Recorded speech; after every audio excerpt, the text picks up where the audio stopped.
喂，您好，请问您是魏宁凯吗？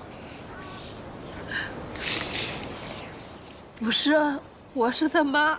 哦，您好，麻烦您转告一下他，他之前面试的园艺师通过了第3轮面试，已经被我们公司正式录用了。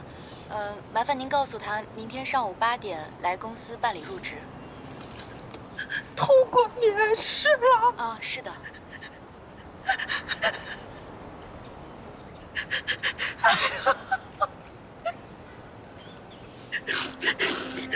我的儿啊！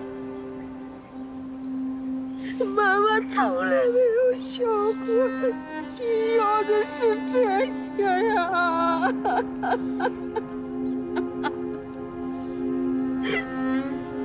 我的儿啊！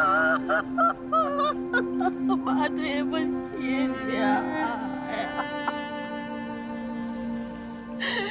哎呀，我的儿啊！